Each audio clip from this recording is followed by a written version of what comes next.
Chris Collins, a Harvard sophomore with Asperger's, lives by the numbers, even tracking the 43 times classmate Jasmine Drake looks his way. Jasmine, the intimidating ice queen daughter of a tech billionaire, seems statistically out of his league. But when Chris discovers their shared passion for behavioral economics and cognitive biases, his meticulously calculated world is turned upside down. Harvard romance, neurodivergent love story, billionaire daughter and behavioral economics. Chapter 1. The hypothesis. Chris Collins that calculated the exact probability of dying in a tragic coffee-related accident at precisely 0.00037%. He knew this because he'd spent an entire Tuesday afternoon running the numbers after watching someone nearly choke on a biscotti at the campus Starbucks. This was the kind of thing that occupied his mind during his Introduction to Microeconomics lecture. That, and the fact that Jasmine Drake had looked at him exactly 43 times in the past 2 weeks. 43 times.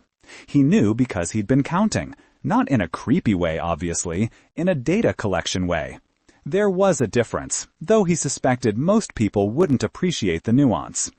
Chris adjusted his glasses, the expensive ones his mother had insisted upon, which made him look like a handsome young professional, according to her, and like Clark Kent's younger, nerdier brother, according to his roommate, and tried to focus on Professor Whitmore's explanation of supply and demand curves.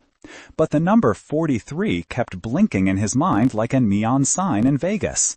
43 was statistically significant. 43 was several standard deviations above the mean number of times classmates typically looked at each other during lectures, which he'd calculated at approximately 7 to 9 times per 2-week period, accounting for accidental eye contact and necessary social interaction. Mr. Collins, would you care to answer the question? Chris's head snapped up. Professor Whitmore was staring at him with that expression professors got when they knew you hadn't been paying attention but were hoping to embarrass you into focus. Unfortunately for Professor Whitmore, Chris had a neurological condition that made traditional embarrassment difficult to access, and also perfect recall of everything that had been said in the last 5 minutes despite his apparent inattention. The marginal utility decreases as consumption increases, following the law of diminishing marginal utility. Each additional unit consumed provides less additional satisfaction than the previous unit, which is why the demand curve slopes downward. Professor Whitmore's disappointed expression, the one that said, "I was hoping to catch you off guard," flickered across his face before he nodded. "Correct. Thank you, Mr. Collins." Chris heard a soft sound behind him. He didn't need to turn around to know it was Jasmine Drake, sitting in her usual spot, 3 rows back, 4 seats to the right. He'd mapped the entire lecture hall on his second day of class because understanding spatial relationships helped him feel grounded in new environments. Jasmine Drake was, by all objective measures, terrifying. She was the daughter of Marcus Drake, the billionaire tech mogul who'd revolutionized cloud computing and now owned approximately 1/8 of the internet, give or take a few million servers. She dressed like she was perpetually on her way to fire someone, always in tailored black ensembles that probably cost more than Chris's entire financial aid package. She had cheekbones that could cut glass, dark hair that fell in perfect waves to her shoulders, and an expression that suggested she was mentally calculating exactly how much everyone around her disappointed her. The business magazines called her father's company innovative and disruptive. The students at Harvard called Jasmine the Ice Queen, though never where she could hear them, because rumor had it she'd once gotten a senior expelled for plagiarism by presenting the Academic Integrity Board with a 40-page report documenting his academic dishonesty across 3 semesters. No one knew if the story was true, but no one wanted to find out. Chris had spoken to her exactly twice. Once when she'd asked to borrow a pen, which she'd returned the next class, with a thank you note written in handwriting that looked like it belonged in a calligraphy museum. And once when they'd been randomly paired for a 2-minute discussion exercise, during which she'd said, "The professor's argument about rational actors ignores behavioral economics entirely, don't you think?" and Chris had fallen a little bit in love with her brain before remembering that love was an inefficient emotion that led to poor decision-making and increased cortisol levels. That was 6 weeks ago, and now she'd looked at him 43 times. 43 times. Chapter 2. Data Collection. "You're being weird," his roommate Tyler announced that evening. Tyler was a computer science major from California who said things like vibe check unironically and seemed to navigate social situations with the ease of someone who'd never spent 20 minutes wondering if saying hello to the cafeteria worker was appropriate or would be interpreted as romantic interest. "I'm always weird," Chris replied, not looking up from his laptop, where he was creating a spreadsheet to analyze the Jasmine Drake looking phenomenon. "That's literally my neurological condition. You might as well tell me I'm being Chris." "Weirder than usual, then. You've been staring at that spreadsheet for an hour." "What is it? Some kind of economic model? No. Is it homework? No. Is it going to help you in any measurable way?" Chris paused. "Potentially." Tyler walked over and looked at the screen. His eyes widened. "Dude, is that a spreadsheet tracking how many times Jasmine Drake looks at you? It's not creepy, it's data. It's literally a spreadsheet with her name at the top and columns for date, time, duration, and contextual factors. See? Data." Tyler sat down on his bed, which was significantly messier than Chris's. Chris organized his side of the room using a system based on frequency of use and aesthetic principles of minimalism, while Tyler organized his using a system best described as entropy in action. "Chris, buddy, friend, roommate who I've saved from multiple social disasters. Twice. You've saved me twice, and one of those times was arguably your fault for not warning me that the pizza party was costume-themed. That girl is way out of your league." Chris finally looked up. League implies a hierarchical ranking system based on arbitrary social valuations of attractiveness and status. I don't accept the premise. Okay, let me rephrase. That girl is the daughter of a billionaire, looks like she was custom designed by scientists to make men stupid, and has the emotional accessibility of a glacier. You're a freshman econ major whose favorite hobby is calculating probabilities of everyday disasters. "Sophomore," Chris corrected. "I tested out a freshman year with AP credits, and my hobby is reading economic theory. The probability calculation is just something I do to manage anxiety." "That doesn't help your case, man." Chris turned back to his laptop. Tyler meant well. Tyler always meant well in the way that neurotypical people meant well when they tried to help by explaining social rules that Chris had already memorized and analyzed far more thoroughly than they ever would. Chris had read 17 books on social interaction, taken extensive notes on successful conversation patterns, and could tell you the exact percentage of appropriate eye contact duration for any given social situation, approximately 60 to 70% of the time during conversation, with breaks every 4 to 7 seconds to avoid intensity. What he couldn't tell you was why any of it mattered when Jasmine Drake had looked at him 43 times. "Have you considered," Tyler said carefully, in the tone of someone approaching a skittish animal, "that maybe she's looking at you because you interest her?" Chris's fingers stilled on the keyboard. "The probability of Jasmine Drake having romantic interest in me is approximately 0.00000. Stop calculating probabilities and consider the actual evidence. She looks at you a lot. She laughs at your answers in class. She sits in the same spot every time, which, and I'm just observing here, has a perfect line of sight to your usual seat. Correlation doesn't imply causation. Sometimes it does, though. Sometimes it super does." Chris closed his laptop. His brain felt like it was processing too much information at once, like a computer trying to run too many programs simultaneously. The idea that Jasmine Drake, the Jasmine Drake, might have romantic interest in him was statistically improbable, but not impossible.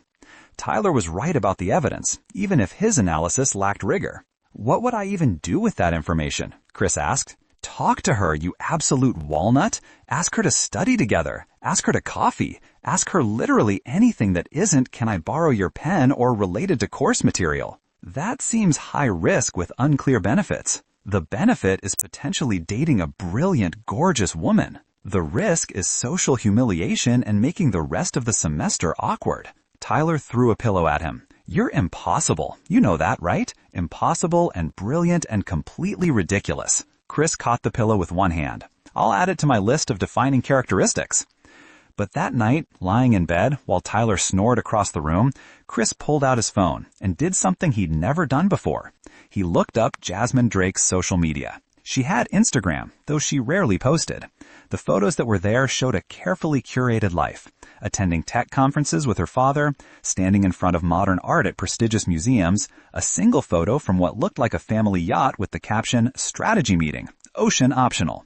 She looked perfect in every photo. Unreachable, like someone who existed in a different dimension where people wore designer clothes to casual events and probably had staff to handle their laundry. Chris was about to close the app when he noticed something. In the background of one photo, a shot of her at what looked like a Harvard event from last year, there was a bookshelf. And on that bookshelf, he could just barely make out the title of a book that he recognized because he owned the same one. Thinking Fast and Slow by Daniel Kahneman. It was his favorite book, a deep dive into behavioral economics and cognitive biases that had fundamentally changed how he understood human decision-making. He stared at the photo for a long time, zooming in to make sure he'd read the title correctly. He had. Maybe Tyler had a point about the correlation-causation thing. Maybe. Chapter 3. The Approach. Chris spent the next 3 days planning his approach with the same intensity most people reserved for major life decisions or complex financial investments. He created a decision tree, mapped out conversation pathways, and prepared responses for 17 different potential scenarios, including one where Jasmine Drake looked at him like he'd grown a second head, and another where she simply said no, in that crisp, efficient way she had of shutting down class discussions she found unworthy. On Thursday, he wore his good sweater, a navy blue cashmere one his mother had given him for Christmas that she insisted made his eyes look striking. They were brown, just brown, but mothers were contractually obligated to find their children striking. He arrived at class exactly 12 minutes early, which was later than his usual 15 minutes, but earlier than the average student's 4 minutes. Jasmine arrived 8 minutes before class started. She was wearing black again. Did she own anything that wasn't black? Maybe she had a whole closet like a cartoon character, just rows and rows of identical outfits, but this time with a charcoal blazer that had subtle pinstripes. She looked like she could negotiate a corporate merger before breakfast and still have time to destroy someone's self-esteem before lunch. She walked past him, and Chris caught the faint scent of her perfume, something expensive and subtle. Probably custom-made from the tears of failed entrepreneurs, or whatever billionaire daughters wore. This was it. This was the moment he'd planned for. "Jasmine," he said, his voice coming out steadier than he'd expected. She stopped, turned. Those dark eyes focused on him with an intensity that made him understand why fighter pilots probably had to undergo special training to handle pressure. "Yes?" This was scenario 4 in his preparation. Brief acknowledgement, neutral tone, eye contact maintained. He'd practiced this. "I noticed you have Thinking Fast and Slow on your bookshelf, in the photo from last year's freshman welcome event." Her expression didn't change, but something flickered in her eyes. "That's very observant." "It's my favorite book," he continued, following his script. "The section on loss aversion and its impact on economic decision-making fundamentally changed my understanding of—" He stopped. She was smiling. Actually smiling. It was small, barely there, the kind of smile that suggested she was trying not to but couldn't quite help it. "Changed your understanding of what?" she prompted. Chris's prepared script evaporated from his brain like water in a desert. "Everything?" he offered, feeling like he'd just admitted something embarrassing. "Mine too," she said. She moved closer, and Chris became acutely aware that other students were starting to file into the classroom, but none of that seemed to matter because Jasmine Drake was standing right in front of him, and she was still smiling that small, secret smile. Although, she continued, I think Kahneman undersells the role of social proof in decision-making. People aren't just avoiding losses, they're avoiding being the only one who loses. Yes, Chris said, louder than he'd intended. A few students looked over. He lowered his voice. That's exactly what I thought. The social component of loss aversion deserves its own chapter. At least, she agreed. They stood there for a moment, and Chris realized with absolute certainty that this was the longest conversation he'd ever had with her, and also that his heart was beating in a pattern that would concern a cardiologist, and also that he should probably say something else, but his brain had apparently decided to abandon him in his moment of need. Would you want to discuss it sometime? The words came out before he could analyze them for efficiency or appropriate social framing. The book, I mean, or other books, or economics, or... Yes, she said simply. Coffee? He finished, even though she'd already said yes. Yes, she repeated, and this time she was definitely amused. I drink coffee. I also have opinions about behavioral economics, two things that could easily happen simultaneously. Tomorrow? Chris heard himself asking. There's a coffee shop near the business school. It's quiet, good for conversation. They have 17 different types of coffee, and also tea if you don't. I'm going to stop talking now. Tomorrow works, Jasmine said. 2 o'clock? 2 o'clock is statistically optimal for caffeine consumption and cognitive function. That smile again, slightly wider. Of course it is. She sat down in her usual seat, and Chris walked to his in a daze, missing the step up and nearly falling flat on his face. He caught himself at the last second, turned it into an awkward stumble, and slid into his chair with whatever dignity he had left. Tyler, who'd witnessed the entire thing from his seat near the door, sent him a text. Did you just get a coffee date with Jasmine Drake? Chris typed back. It's not a date. It's a discussion of behavioral economics. That's a date. It's an intellectual exchange. Date. A meeting of minds. It's a date, you beautiful, oblivious genius. Professor Whitmore started the lecture, but Chris didn't hear a word of it. He was too busy running calculations in his head, trying to determine the probability that this was real, that Jasmine Drake had said yes, that tomorrow at 2 o'clock he would be sitting across from her discussing loss aversion and cognitive biases, and he felt someone looking at him. 44 times, he thought. And for the first time, he looked back. Chapter 4. The Coffee Shop Gambit. Chris arrived at the coffee shop at 1 p.m., which gave him exactly 13 minutes to select the optimal table, one near the window for natural light but not too close to the door for traffic noise, with comfortable seating but not too comfortable, because this was an intellectual discussion, not a casual hangout. Order his coffee, medium roast, black, because adding sugar and cream would give him something to fidget with and he needed to minimize nervous behaviors. At 1:30, he started worrying that 13 minutes early was too early and she might think he was overeager. At 1:35, he worried that she might not show up at all. At 1:30, he worried that she would show up and realize he was just an awkward sophomore with Asperger's who calculated coffee death probabilities for fun. At 2 p.m. exactly, Jasmine Drake walked through the door. She was wearing jeans. Jeans. Chris had begun to suspect that Jasmine Drake didn't own casual clothing, that she emerged fully formed from her apartment each morning in business attire, like some kind of corporate Athena.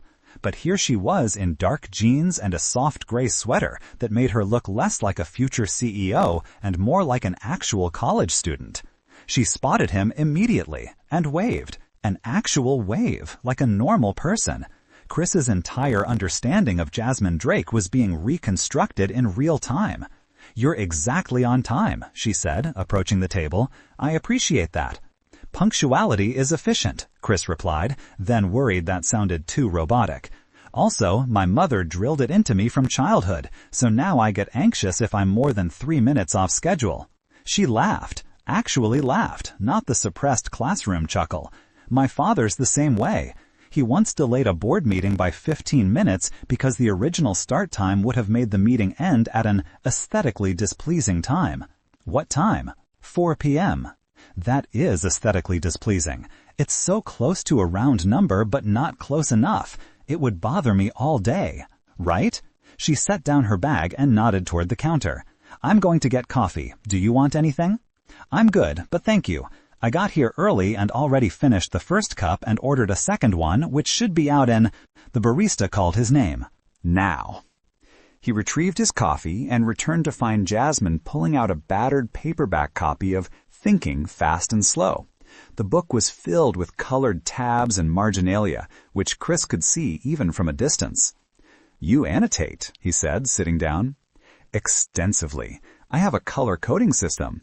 Pink for concepts I disagree with, yellow for things I want to research further, blue for sections I want to remember, and green for quotes I found particularly insightful. Chris felt his heart do something complicated in his chest. I do the same thing. Different color system, but the same principle. What's yours? Orange for disagreement, yellow for research, green for memory, blue for insight, and purple for sections that connect to other books or ideas. Purple, Jasmine said thoughtfully. I like that. I should add that. They spent the next hour and 45 minutes discussing Daniel Kahneman's work with the intensity of scholars defending their dissertations. Jasmine argued that the anchoring effect was underutilized in business negotiations. Chris countered that over-reliance on anchoring could lead to predictable patterns that savvy negotiators could exploit. She brought up prospect theory and its applications to financial markets. He referenced recent studies on cognitive bias in economic forecasting. It was, Chris thought, the best conversation he'd had in his entire life. Okay, but you have to admit, Jasmine said, leaning forward with her coffee cup cradled in both hands, that most economics education completely ignores the reality of human irrationality. We spend 4 years learning about rational actors making optimal decisions in perfect markets, and then we graduate into a world where people buy lottery tickets and engage in price wars and make decisions based on whether Mercury is in retrograde. Mercury retrograde isn't. I know it's not real. That's my point. People make decisions based on things that aren't real, and we're supposed to predict market behavior? So you're arguing for behavioral economics to replace traditional models entirely? I'm arguing that we should acknowledge that humans are basically sophisticated monkeys with anxiety and credit cards, and our models should reflect that reality.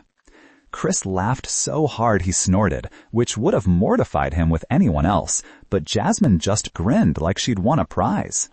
Sophisticated monkeys with anxiety and credit cards, he repeated. That's going in my notes. You take notes on conversations? Sometimes, when they're interesting. Am I interesting, Chris Collins? The question hung in the air between them, and Chris realized with sudden clarity that they weren't just discussing economics anymore. Maybe they'd never been just discussing economics. You're the most interesting person I've met at Harvard, he said honestly. Possibly the most interesting person I've met anywhere, though my sample size is admittedly limited because I spent most of high school eating lunch in the library and calculating statistical probabilities. What kind of statistical probabilities? You don't want to know. I absolutely want to know. So Chris told her about the coffee death probability and the likelihood of being struck by lightning, 1 in 500,000 annually, higher if you lived in Florida, and the probability of dying in a plane crash versus a car crash. Planes were safer, but cars felt safer because of the illusion of control. And approximately 7 other morbid calculations that he usually kept to himself because they tended to make people uncomfortable. Jasmine listened to all of it with focused attention, occasionally asking follow-up questions about his methodology. You know what I think, she said when he'd finished. What? I think you calculate these probabilities because the world feels unpredictable and dangerous, and putting numbers to the danger makes it feel manageable. Chris stared at her. His therapist had said almost exactly the same thing, but it had taken 3 sessions and a lot of awkward silences to get there. Jasmine had figured it out in under 2 hours. Are you secretly a psychology major? He asked. Business major, actually, but I read a lot, and I might have similar tendencies. Mine manifest differently, though. How? She hesitated, and for the first time since she'd arrived, she looked uncertain. I make lists, constantly. Lists of things to do, things I've already done, things I might need to do in hypothetical situations. I have a list of conversation topics in case I run into professors outside of class. I have a list of interesting facts I can deploy if small talk is necessary. I have a list of excuses to leave social situations that I find overwhelming. I have that last one too, Chris said. Which excuse is your favorite? I have to call my mother back. She's been having trouble with her phone and needs tech support. Works every time, and it makes me look like a caring son. That's genius. Mine is, I have an early meeting tomorrow and need to prepare, which is less creative but functionally effective, although it doesn't work on weekends. No, for weekends I use, I have a chronic health condition that requires regular medication and rest, which is vague enough that no one asks follow-up questions. Do you actually have a chronic health condition? I have generalized anxiety disorder and probably undiagnosed ADHD, so technically yes. Though I don't actually need rest. I need to leave before I have a panic attack in the middle of someone's house party. Chris blanked. Jasmine Drake, the ice queen, the untouchable billionaire's daughter who seemed to glide through life with perfect confidence, had anxiety and ADHD? You seem so, he started, then stopped, unsure how to finish the sentence. Put together, she offered. Confident? Intimidating? All of those things. It's a carefully constructed façade. I started building it in middle school when I realized that being Marcus Drake's daughter meant everyone had expectations. I was supposed to be brilliant and poised and destined for greatness, so I learned how to look like those things, even when I felt like a disaster internally. You're actually brilliant, though, Chris said. That's not a façade. Maybe, but the poise is definitely fake. Right now, for instance, I'm having a minor internal crisis because I'm not sure if this is a date or a study session, and I keep overthinking everything I say, and I've checked my phone 3 times under the table to look at my conversation topic list, even though we're doing fine without it. It's a date, Chris said, surprising himself. I mean, I'd like it to be a date. If you'd like it to be a date. If not, it can be a study session. That's also fine. Both are good options. I'm not... Chris? Yes? I'd like it to be a date. Oh, good. Great. Excellent. Optimal even. She laughed again, and Chris decided that making Jasmine Drake laugh was going to become his new favorite hobby, replacing probability calculation entirely. They stayed at the coffee shop until it closed at 6 p.m., at which point the barista politely but firmly informed them that he'd like to go home to his wife and could they please continue their discussion of whether free will existed in a deterministic economic system literally anywhere else. They walked back toward campus in the October twilight, their conversation flowing as easily as it had in the coffee shop. Chris learned that Jasmine wanted to start her own company someday, something that had nothing to do with her father's tech empire. She wanted to prove she could succeed on her own merit, not her last name. What kind of company? Chris asked. I'm not sure yet. Something that matters, something that helps people. My father's company is successful, but it's also soulless. It's all about quarterly earnings and market share and disrupting industries. I want to build something that improves people's lives in a tangible way. That's ambitious. Is that a nice way of saying naive? No, it's a straightforward way of saying ambitious. I think it's admirable. Most people in business school are just here to make money and network. You actually care about impact. So do you, she pointed out. You're studying economics because you want to understand how systems work. You want to find the inefficiencies and fix them. How did you know that? Because I pay attention to you in class. You get this look when the professor discusses market failures or systemic inequality, like you're personally offended that the system isn't optimal. I am personally offended. Inefficiency is offensive. They reached the entrance to Jasmine's dorm, and Chris realized with disappointment that their date was ending. He wanted to keep talking to her, to learn more about the person behind the Ice Queen facade. He wanted to know what books she read and what her opinion was on the Oxford comma, and whether she also thought about probability calculations, or if that was just his particular brand of neurodivergent. I had a really good time. Me too. Best discussion of behavioral economics I've ever had. Is that a high bar? Extremely high. I once spent an entire train ride discussing prospect theory with a stranger, and this was better. Wow, better than a stranger on a train. You really know how to make a girl feel special. She was teasing him. Chris was 73% certain she was teasing him, which was good. Teasing meant comfort and rapport and positive social interaction. I mean it, he said seriously. I'm not good at this, at talking to people, at dating, at any of this. I usually say the wrong thing or miss social cues or make things awkward. But with you, it feels easy, like I can just say what I'm thinking without running it through 17 social filters first. Jasmine's expression softened. You can. Say what you're thinking, I mean. I like what you're thinking. I'm thinking I'd like to do this again. Soon. Maybe tomorrow? Or is tomorrow too soon? What's the appropriate interval between dates? I should know this, but all the research I've done gives conflicting information and tomorrow works, Jasmine interrupted gently. Same time? Yes. Or different time. Anytime, really. I'm very flexible with my schedule. Not generally. I actually have a very rigid schedule, but for you, I could be flexible. 2 o'clock, she said decisively. Same place. And Chris, yes? You can stop calculating probabilities now. The probability of me wanting to see you again is 100%. She leaned forward and kissed him on the cheek, quick and soft, and then disappeared into her dorm building before Chris's brain could fully process what had happened. He walked back to his own dorm in a daze, his hand pressed to his cheek where she'd kissed him, feeling like he'd just discovered a new economic principle that rewrote everything he thought he understood about the world. Tyler took one look at him and said, "It went well, huh?" She kissed me.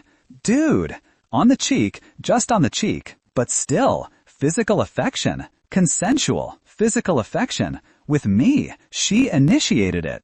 I'm so proud of you right now. She has anxiety and ADHD. She makes lists like I do. She thinks I'm interesting. She wants to see me again tomorrow. This is the best day of your life. Statistically speaking, yes. Top 3, minimum. Probably number 1, but I need to run a more comprehensive analysis to be certain. Tyler threw his arms around Chris in a bear hug. My boy is growing up. My weird, brilliant, probability-calculating boy is dating a billionaire's daughter. We've had one date, Chris protested, but he was smiling. Actually smiling. The kind of genuine expression that usually felt unnatural on his face, but now felt completely right. One date so far, Tyler corrected. You've got another one tomorrow, and then another one after that. And then, before you know it, you'll be getting married in some ridiculous billionaire wedding with ice sculptures and orchestras, and I'll be your best man, and I'll give a speech about how you once calculated the probability of dying from coffee.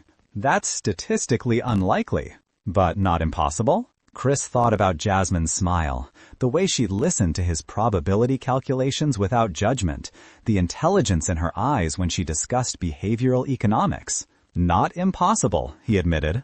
And for once, the uncertainty of probability, the fact that he couldn't calculate the exact likelihood of where this relationship would go, didn't scare him at all. Chapter 5. The Ice Melts. Over the next 3 weeks, Chris and Jasmine fell into a pattern that felt simultaneously new and completely natural. They met for coffee every Thursday afternoon, studied together in the library on Tuesday evenings, and texted throughout the day about everything from game theory to the relative merits of different coffee roasts to whether the campus squirrels are engaging in Nash equilibrium behavior when they competed for dropped food. Chris's position, yes, obviously. Jasmine's position, you're adorable, but possibly overthinking rodent behavior. But it was during their 4th official date, a Saturday afternoon walk through Harvard Yard while discussing whether true altruism existed in economic behavior, that things shifted. I need to tell you something, Jasmine said, stopping near the John Harvard statue. Chris's anxiety spiked immediately. I need to tell you something was historically a negative conversation opener. He'd compiled data on this. It usually preceded breakups, bad news, or revelations about secret families. Okay, he said carefully. People are talking about us. People talk, that's a primary method of human communication. Chris. Sorry, deflecting with humor. It's a defense mechanism. What are they saying? Jasmine glanced around, but it was late enough in the semester that most students were either studying or recovering from studying, so the yard was relatively empty. They're saying I'm using you. Using me for what? I have very few resources. My net worth is approximately negative $47,000 when you factor in student loans. They think I'm using you to seem more relatable, that dating a normal student is some kind of PR move to make me look less like the Ice Queen. Chris processed this. That's illogical. If you wanted to seem relatable, there are much more efficient methods. Joining clubs, volunteering, literally anything other than dating someone with Asperger's who says things like, "That's illogical," in casual conversation. I know that, you know that, but people see what they want to see, and what they see is Marcus Drake's daughter dating someone who... She trailed off. Someone who what? Someone they think is beneath me. Socially, economically, someone they think I'd never actually be interested in if I wasn't trying to prove something. Chris felt something cold settle in his stomach. Do you think that? What? No. Chris, She stepped closer, frustration evident in her expression. I'm terrible at this, at talking about feelings. I can negotiate business deals in my sleep, but I can't figure out how to tell you that I think about you constantly, that you're the first person I've ever met who doesn't treat me like I'm made of glass or dollar signs, that every time you explain some elaborate probability calculation, I find it endearing instead of annoying, that I'm falling for you, and it terrifies me because everyone's going to think it's fake, and I don't know how to prove that it's not, and... Chris kissed her. It wasn't calculated or planned. He didn't run through the social appropriateness or consider the optimal timing. He just leaned forward and kissed her right there next to the John Harvard statue while a group of tourists took photos nearby and probably captured the moment. When they broke apart, Jasmine looked stunned. "That was my first kiss," she said. "Mine too. Was it acceptable? I don't have comparison data, but statistically speaking, first kisses are often awkward, so if it was suboptimal, we could try again with improved methodology." She kissed him this time, longer and softer, her hands coming up to frame his face. "That's my methodology," she said when they separated, "for future reference. I'm taking extensive mental notes." "Good." She threaded her fingers through his. "Chris, I don't care what people say. I just needed you to know that they're saying it, that if we keep doing this, and I really want to keep doing this, there's going to be attention, speculation. My father has a publicity team, and they're going to want to meet you eventually. The business blogs are going to write articles about who I'm dating. It's going to be invasive and annoying and possibly overwhelming." Chris considered this. The attention did sound overwhelming. The idea of publicity teams and business blogs and people analyzing his relationship like it was a corporate merger made his anxiety spike. But the alternative, not dating Jasmine, not having these conversations, not kissing her again, was worse. "I calculate probabilities to manage anxiety about things I can't control," he said slowly, "but this is something I can control. I can choose whether I want to date you despite the complications. And I do. Want to date you, I mean. Very much. The publicity stuff is suboptimal, but you're optimal." "I'm optimal?" That came out wrong. You're beyond optimal. You're an outlier. You're several standard deviations above the mean in every measurable category. You're calling me statistically significant? I'm calling you exceptional. Jasmine laughed, and Chris memorized the sound of it, filed it away in the growing collection of Jasmine Drake data that he was accumulating. Her laugh, her smile, the way she tilted her head when she was thinking about something complicated, the small frown she got when reading articles she disagreed with. "My father wants to meet you," she said. "Next Saturday, dinner at his place in Boston. I told him it was too soon, that we'd only been dating a few weeks, but he's persistent." "Marcus Drake wants to meet me." Chris's voice came out slightly higher than normal. "The Marcus Drake who revolutionized cloud computing, who's worth approximately $47 billion, who was on the cover of Time magazine, that Marcus Drake wants to have dinner with me? Unfortunately, yes. We can reschedule if you're not ready. I'll prepare conversation topics and research his company and recent interviews to understand his current interests. And, Jasmine, what if he hates me? He won't hate you. You can't know that.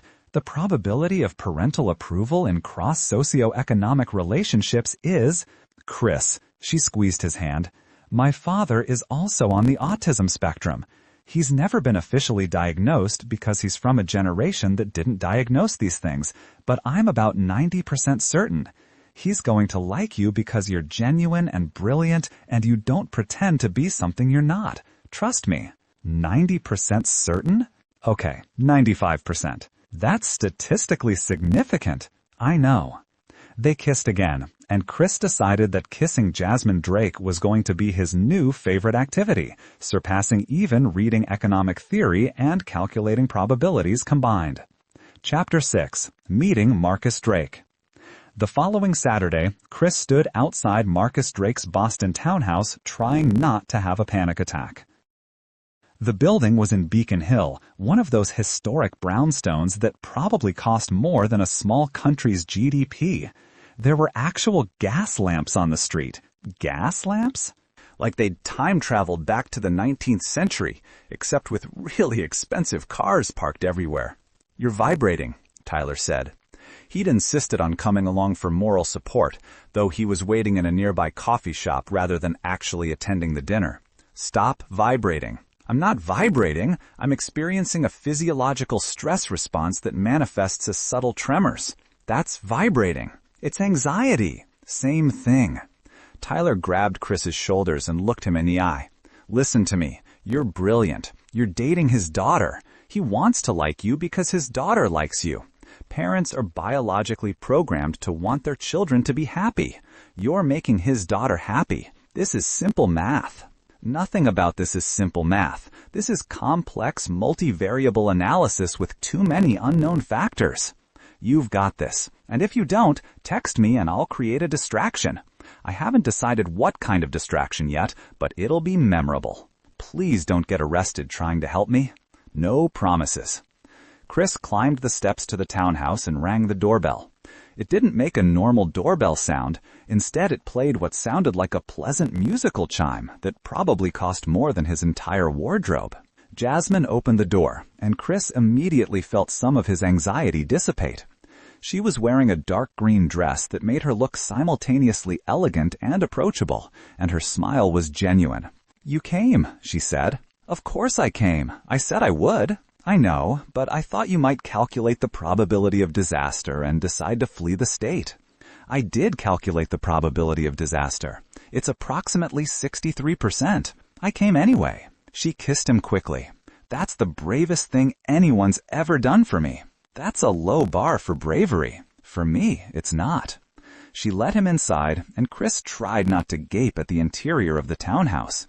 It was simultaneously minimalist and luxurious, all clean lines and expensive materials. There was original art on the walls, actual original art, the kind he'd only seen in museums. A Rothko hung in the hallway like it was no big deal. That's a Rothko, he said. My father bought it at auction. He likes the color composition. It's worth approximately $40 million. Probably more now. The market's been good for abstract expressionism. They walked through the townhouse to a dining room where a long table was set for 4. Chris spotted Marcus Drake immediately. He was standing by the window, looking at a tablet, dressed in a black turtleneck that made him look like every tech mogul in every article Chris had ever read. Father, Jasmine said, this is Chris Collins. Marcus Drake looked up from his tablet and studied Chris with an intensity that made him understand where Jasmine got her Ice Queen reputation. Then, unexpectedly, he smiled. Chris, Jasmine's told me about you.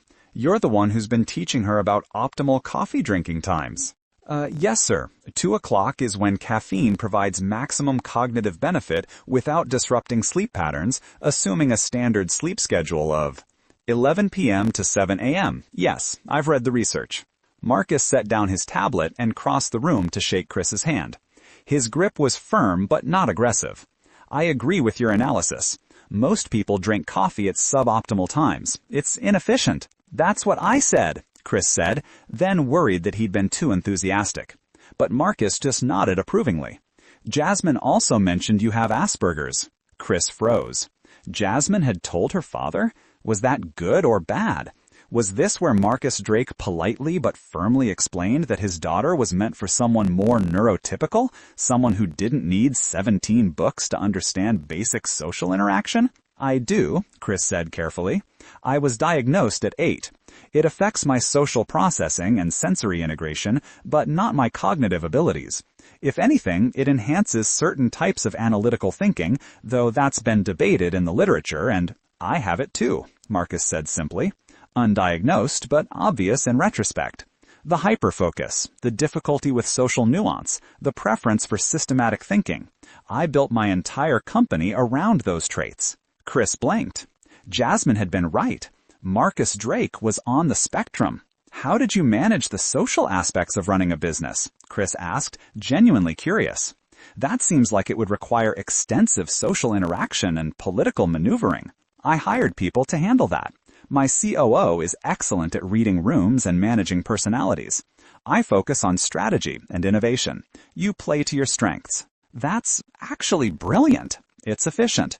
Why waste energy on tasks you're not optimized for when you can delegate them to people who are? They sat down to dinner, and Chris discovered that eating with Marcus Drake was surprisingly relaxing.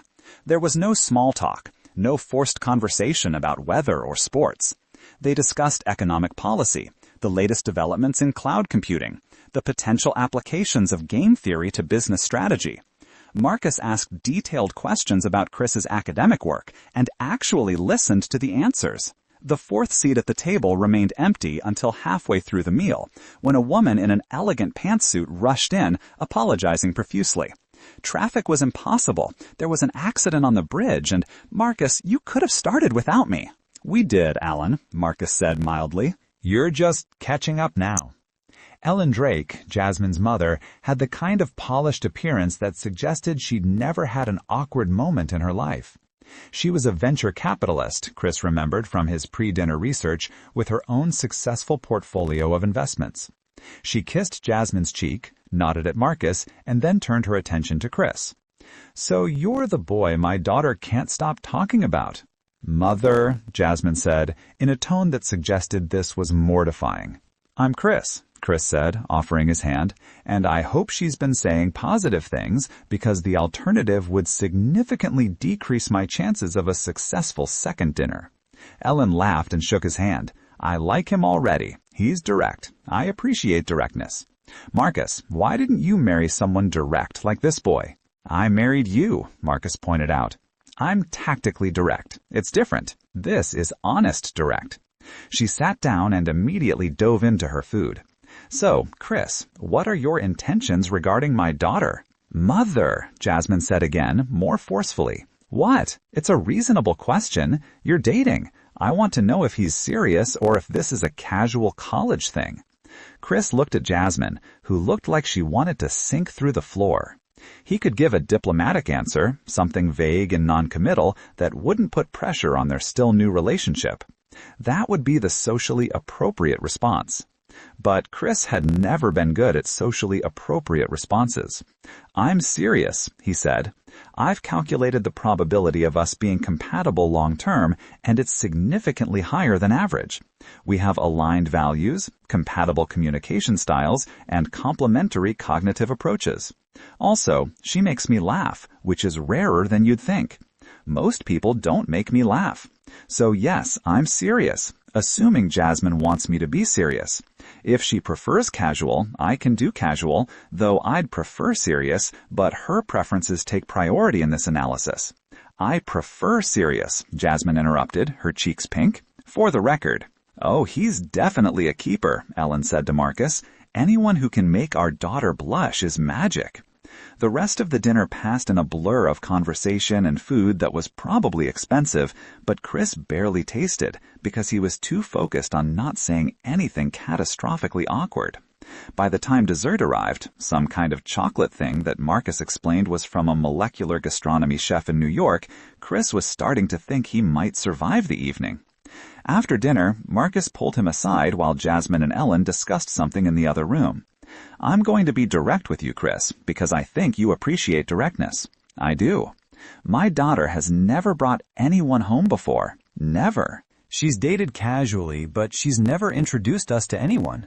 The fact that you're here tells me this is important to her." "It's important to me too," Chris said. "I believe you, but I need you to understand something. Jasmine grew up in a world where people wanted her for her connections, her money, her last name. She's built walls to protect herself. The fact that she's let you pass those walls is significant. If you hurt her, I won't. You can't promise that. No one can promise that. Relationships end. People hurt each other. That's reality. Then I promise that if I do hurt her, it won't be because I didn't care enough.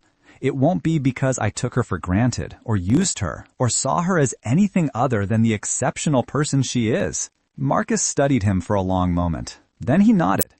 "That's a better promise. More honest. I try to be honest. It's easier than keeping track of lies, and it aligns with my personal values. Do you want to know why I really asked you here tonight? To intimidate me into treating your daughter well? That's secondary. I asked you here because Jasmine told me that you make her feel normal. Not normal as in ordinary, but normal as in she can be herself without performing. Do you know how rare that is?" "Yes," Chris said quietly, thinking about how he felt when he was with Jasmine. Like he could calculate probabilities and discuss economic theory and say exactly what he was thinking without running it through 17 social filters first. "Good. Then we understand each other." They rejoined the women in the living room, where Ellen was showing Jasmine something on her phone and laughing. Jasmine looked up when they entered, and her expression, slightly anxious, like she was worried the conversation had gone badly, made Chris's chest hurt in a way that wasn't entirely unpleasant. "Your father didn't threaten me," Chris announced. "Well, not overtly. More of an implied threat structure, which I thought was very professional." "I didn't threaten you at all," Marcus said. "I was direct about my expectations." "That's what I said. Implied threat structure." Ellen laughed so hard she snorted, which made Jasmine laugh, which made Chris smile because making Jasmine laugh was still his favorite thing. They stayed another hour, until Marcus started showing signs of social exhaustion that Chris recognized because he experienced them himself. The slight withdrawal, the longer pauses between responses, the way his focus shifted back to his tablet. "We should go," Jasmine said, reading the same signs. "Thank you for dinner." They said their goodbyes, and then they were outside in the cool October air, and Chris could finally breathe normally again. "That went well," Jasmine said. "Your father has Asperger's. I told you. You were right." "I should have trusted your 95% certainty." "So you survived meeting Marcus Drake?" "I survived, though I'll need approximately 3 to 5 business days to process the experience." She took his hand as they walked toward the tea station. "My mother really liked you. She never laughs like that. I didn't mean to make her laugh. I was just stating facts." "I know. That's why it was funny." They rode the subway back to campus in comfortable silence, Jasmine's head resting on Chris's shoulder. He calculated the probability of this moment, sitting on a train with a girl who made him feel normal, who laughed at his probability calculations, whose parents had just given their implied approval, and came up with a number so statistically improbable that it might as well have been 0. But it wasn't 0. It was 100%. It was happening. "I love you," he said, before he could overthink it. Jasmine lifted her head from his shoulder and stared at him. "What?" "I love you. I've been running the data, and all the evidence points to that conclusion. Increased heart rate when you're nearby, constant thoughts about you, willingness to attend potentially disastrous dinners with billionaire parents. It's love. I'm reasonably certain." "Reasonably certain?" 98% certain. I'm allowing for a 2% margin of error because absolute certainty is statistically unlikely in matters of human emotion. She kissed him right there on the subway, ignoring the other passengers. "I love you too. 99% certain." "Why 99? "Because you're right. Absolute certainty is unlikely, but this is as close as I'm going to get. That's acceptable, Chris said, and kissed her again, thinking that probability calculations had their limits, and sometimes the best things in life were the ones you couldn't predict.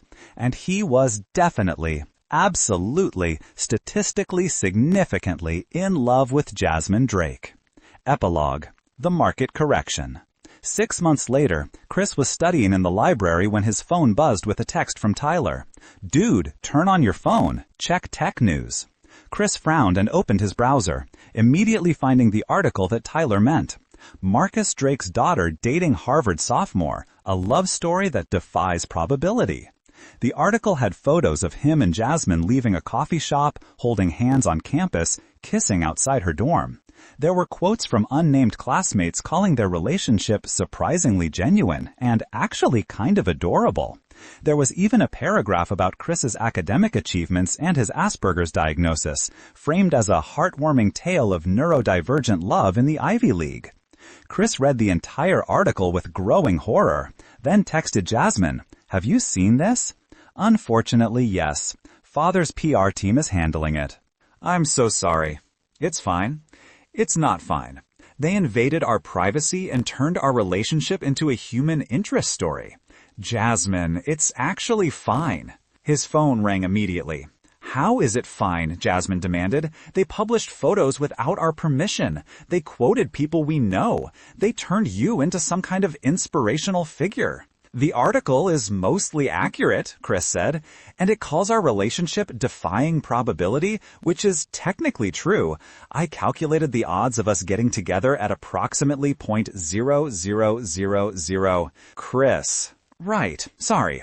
The point is, people were going to find out eventually. Your father is Marcus Drake. You're going to run your own company someday. I'm going to write papers on economic policy that 12 people will read. We're not going to have a private relationship. We're going to have a relationship that exists in public spaces, with public attention. And that doesn't bother you? It bothers me significantly. I've already calculated the probability of negative attention spiraling into something overwhelming, and it's approximately 47%, which is high enough to be concerning. But I've also calculated the probability of me wanting to break up with you because of public attention, and that's 0%. So the attention is suboptimal, but it's also irrelevant to my decision-making process. There was a long silence on the other end of the phone. Then, "How are you so calm about this?" "I'm not calm. I'm anxious. But I'm anxious about most things, so this just gets added to the list, somewhere between fear of coffee-related death and concern about global economic instability." She laughed, that real laugh he loved. "You're ridiculous. I'm statistically significant." "You are. You really are." That evening, Chris met Jasmine at their coffee shop, the same one from their first date, which had become their regular spot. The barista knew their orders by heart now and had stopped making jokes about them staying past closing time. Jasmine was already there, sitting at their usual table with 2 cups of coffee and her laptop open. When she saw him, she smiled that small, genuine smile that still made his heart rate by approximately 20%. "I brought you something," she said, pushing a folder across the table. Chris opened it to find a printed article. "Love in the Time of Algorithms, How 2 Harvard Students Found Connection in Economic Theory." "Did you write this?" he asked. "I did. I sent it to a few business publications. If we're going to be a human interest story, we might as well control the narrative. Tell it our way." Chris read the article. It was good, well-written, accurate, respectful of both their privacy and their relationship. It talked about their shared love of behavioral economics, their complementary cognitive styles, the way they'd found each other despite or because of their neurodivergence.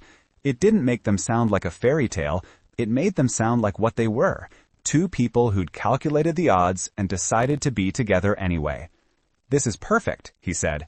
"You think so?" "I know so. 99% certain." "Why 99? "Because absolute certainty is unlikely, but this is as close as I'm going to get." She grinned. "You're stealing my lines now."